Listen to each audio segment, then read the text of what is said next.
साथियों नमस्कार। आज हमारी समग्र टीम आई हुई है वार्ड नंबर 18 यानी कि सिविल लाइंस कपूरथला और शास्त्री नगर। बड़ी मज़े की बात है इस बार कि आपका कपूरथला इमली चौराहा से एक प्रत्याशी और यहाँ से लगभग 3 से 4 प्रत्याशी लोगों ने अपना जो है नॉमिनेशन किया हुआ है। मेरा नाम रविंद्र कुमार रावत है। मैं यहाँ का वार्ड नंबर 18 कपूरथला का सभासद भी हूँ और आने वाले समय में चुनाव भी मैं लड़ रहा हूँ और आगे आने वाले समय में चुनाव चिन्ह हमारा इस टाइम कार है और जो भी समस्याएं कपूरथला के अंदर वार्ड 18 में रह गई हैं उन समस्याओं को आगे दूर करने का प्रयास किया जाएगा। आपका नाम? सर मेरा नाम प्रशांत अवस्थी है। मैं पूर्व प्रत्याशी था इस वार्ड से और पिछली बार रनर भी रहा था। इस बार मैं फिर अपने वार्ड की सेवा के लिए मैं फिर चुनाव में आया हुआ हूँ और मेरा चुनाव चिन्ह उगता हुआ सूरज है। तो साथियों ये दो व्यक्ति हैं जिन्होंने अपने अपने चुनाव चिन्ह बताए हैं और बताया है कि जैसे ये तो मौजूदा मतलब वर्तमान हमारे वार्ड मेंबर रहे हैं, इन्होंने अपना कुछ ये भी बता दिया, इन्होंने कुछ समस्याएं रह गई हैं जो हमको इस बार पूरी करनी है। पूरी करने के साथ साथ इनके आगामी क्या रहता है, इनका संकल्प क्या इन्होंने बनाया है जो कि पिछले वर्षों में रह गया है।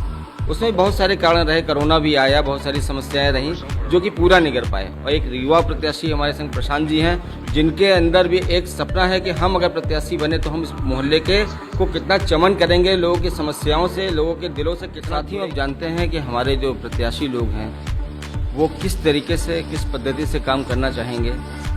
वर्चुअल युग है, हर एक आदमी हर एक व्यक्ति को अपने हिसाब से जानता है और हर एक आदमी के अंदर ये पूर्ण विचार होना चाहिए कि हम ऐसे व्यक्ति को चुनें जो हमारे सुख दुख में भी खड़ा हो, क्योंकि वार्ड मेंबर हो गया, चेयरमैन हो गया, इनकी बहुत वैल्यू होती है और आज देखते हैं कि ये अपनी वैल्यू कितनी बनाते हैं। तो सबसे पहले शुरुआत करते हैं रविंद्र जी से, उर्फ डब्बू जिस नाम से सबसे ज़्यादा फेमस है। तो डब्बू जी आपका क्या रह गया इस बार जो आप पूरा नहीं कर पाए और इस बार पूरा करने की आपके अंदर उत्कंठा जागृत हो गई है? देखिए सौरभ जी, ये जो आपको पता है कि 2 साल कोरोना में निकल गए हैं, ठीक है। उसके बावजूद भी हमने जो भी मोहल्ले के अंदर और जो भी वार्ड के अंदर जो भी समस्याएं थी उनको दूर करने का हमने प्रयास किया है और बहुत सारी समस्याएं ऐसी हैं जो बजट ना आने के कारण वो पूरी नहीं हो पाई हैं। और कम से कम अब ये मान के चलिए कि यहाँ हमने जो वार्ड नंबर 18 के अंदर करीब 18 रोडें इंटरलॉकिंग और 2 हार्ड मिक्स हमने इसको बनाई हुई है, जो इमली मिश्रा चौकी से लेकर के हिदायतनगर चौराहे तक हार्ड मिक्स बनी हुई है।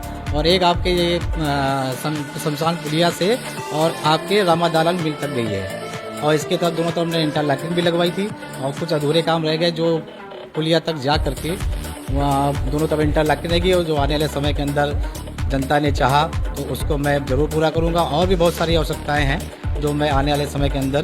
क्या उम्मीद लगती है इस बार? जैसे कुछ खट्टे मीठे अनुभव होंगे, आप जा रहे होंगे तो बहुत से लोग ये भी कहते होंगे कि आप भाई आए नहीं 5 साल में, कुछ शिकायतें दर्ज करते होंगे। तो देखिए स्वाभाविक चीज़ है, हर एक आदमी के अंदर क्रिया और प्रतिक्रिया होती है। तो आप इनको कैसे फेस कर रहे हैं? मतलब ये क्या वो लोग का जो कहना है उसमें कहाँ तक जायज़ है, कहाँ तक नाजायज़ है, इसको क्या समझते हैं? ये तो कोई कह ही नहीं सकता कि हम 5 साल तक मतलब किसी के दरवाजे पे गया नहीं हूँ।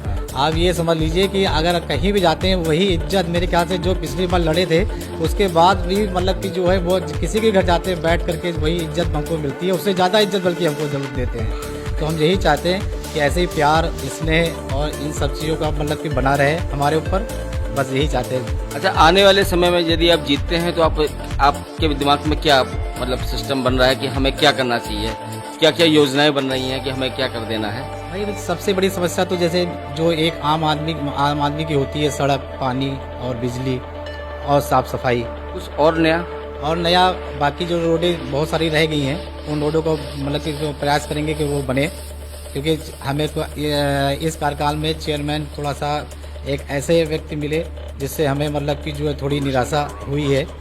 लेकिन हमने अपने भरपूर प्यार से मतलब कि जो है इसको हमने फिर भी अपने मोहल्ले के अंदर जितना भी पैसा बजट का आया है उसको हमने अपने मोहल्ले के अंदर लाने का प्रयास किया और हमने रोडें भी सारी काम भी हमने इसको कराया है।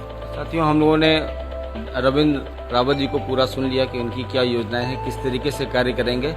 और ये तो अब जितने भी हमारे चुनाव में जितने भी लोग आएंगे, जितने लोग वोट करेंगे तो उन पर निर्भर करता है कि कितनी लोकप्रियता के साथ में ये आते हैं।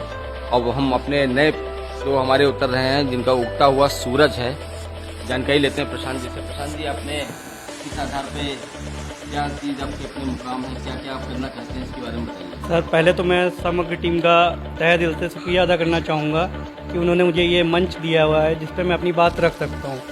दूसरा, अपने सभी वार्ड वासियों को पहले तो परशुराम जयंती की हार्दिक बधाई, उसके बाद में अक्षय तृतीया और ईद की हार्दिक बधाई। बात रही कि अपने वार्ड में अब एक वार्ड मेंबर की जो डिफिनीसन सभी वार्डों के लिए हो गई है कि वार्ड मेंबर का मतलब हो गया है वार्ड की सफाई कराना, स्वच्छ सड़कें बनवाना, लाइट की व्यवस्था करना।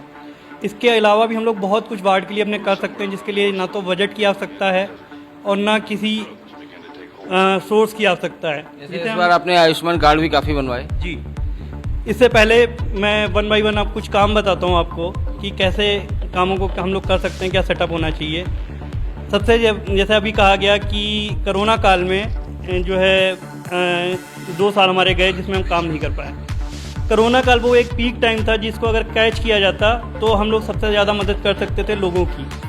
उस कोरोना काल में हम लोग लोगों को आयुष्मान कार्ड की मदद, काफ़ी कुछ मदद ऐसी दे सकते थे कि जिससे काफ़ी कुछ लाभ मिल सकता था। जो अभी मैंने एक कैंप करवाया था आयुष्मान कार्ड का, उसमें मैंने 433 आयुष्मान कार्ड एक दिन में बनवाए और ये लिस्ट 2011 की थी। 2011 से 2023 तक सिर्फ 55 कार्ड बने हुए थे और एक दिन में 433 कार्ड बनाए गए। अगर किसी भी वार्ड मेंबर और किसी चेयरमैन ने अगर ये ध्यान दिया होता तो आज तक ये 1033 कार्ड जो पड़े हुए थे जो आयुष्मान की लिस्ट में थे वो बन जाते। और आज हमारे वार्ड के कम से कम कुछ नहीं तो 5 से 10 लोगों की हम लोग ज़िंदगी बचा सकते थे। सेकेंड चीज़ कि अगर शायद ही कोरोना काल में कोई ऐसा परिवार रहा हो जिसको मेडिकल इमरजेंसी या मेडिकल क्रिटिकल इलनेस का सारा मतलब ना झेलना पड़ा हो, तो अगर ये कार्ड रहा होता तो काफ़ी मदद हो जाती। इसके साथ में हम लोग विकलांग पेंशन, वृद्धा पेंशन, काफ़ी कुछ हम लोग वार्ड के लिए एक छत के नीचे हम लोग प्रोवाइड कर सकते हैं। ये वार्ड मेंबर का काम खाली इतना ही नहीं होता है कि नाली साफ़ करवाना, अपनी लाइट व्यवस्था को सही करना और जो है रोडों की व्यवस्था को सही करना। वार्ड को एक परिवार मानना पड़ता है और परिवार का हर सुख दुख को समझना पड़ता है, तभी हम उसके साथ काम कर सकते हैं। तो अगर मैं वार्ड मेंबर बन के आता हूँ तो सफाई, अपने वार्ड की सुंदरता व प्लाट में जो पानी निकास की समस्याएं हैं, बहुत ही हमारे वार्ड में 23 ऐसी जगह हैं जो प्लाट की वजह से जिनमें पानी भर रहा है और जिसमें दोनों तरफ के प्लाट से सीलन घर में और डेंगू की समस्याएं बहुत ज़्यादा फैल रही, जिसमें सिर्फ 35 फीट की छोटी छोटी नालियां उनको कनेक्ट कर दिया जाए तो वो पानी निकास की व्यवस्था बन सकती है, लेकिन उस पर कोई ध्यान नहीं हुआ। बहुत सारी ऐसी चीज़ें हैं, जैसे हर सीज़न में हम लोग डेंगू का प्रकोप झेलते ही हैं, हर सीज़न में आता है। वो क्यों होता है? क्योंकि ये प्लाटों में जो पानी भरा रहता है इनकी वजह से। तो अगर उसकी हम लोग सुचारू रूप से व्यवस्था कर दें तो वो भी सही हो सकता है। हमारे वार्ड में बहुत से कोरोना काल में ऐसे लोग गए जिन फैमिलीज़ को आर्थिक मदद की बहुत आवश्यकता थी, उनके लिए हम लोग काफ़ी कुछ कर सकते थे। जैसे नगर पालिका के थ्रू फंडिंग होती है, वहाँ से करवा के हम लोग उनको कुछ काम, ट्रेनिंग, इस टाइप की चीज़ें प्रोवाइड कर सकते हैं। हर चीज़ चेयरमैन पे डाल के हम लोग पीछा नहीं छुड़ा सकते। कुछ अगर हमारे घर पे भी कोई समस्या होती है तो हम उसे बैठ के सॉल्व करते हैं, ना कि हम कहते हैं कि विधायक जी आएंगे तो काम करेंगे। तो हमारे अंदर खुद की एबिलिटी होनी चाहिए कि हम अपनी काम कैसे कराते हैं। रही बात, अगर हम लोग ये कहते हैं कि चेयरमैन सही नहीं था तो जिन वार्डों में काम हुआ है उनमें कैसे हुआ है। तो अगर आप अपनी बात को सही तरीके से, सही समय पर, सही जगह पर रखेंगे तो आपकी बात अवश्य सुनी जाएगी। तो साथियों, ये हमारे वार्ड नंबर 18 के 2 कैंडिडेट हैं, बाकी भी कुछ और कैंडिडेट हैं, उनसे मुलाकात होगी और अतिशीघ्र हम आपके मोहल्ले में भी आएंगे। अपने वार्ड के जितने भी लोग खड़े हैं उनसे उनके विचार जानेंगे, ताकि विचार के आधार पर ही हमारे आदमी का सिलेक्शन होता है और हम लोग इस बात को सोचते हैं कि कौन से प्रत्याशी को लाना है। दोनों ही प्रत्याशी अपने में बहुत मजबूत हैं।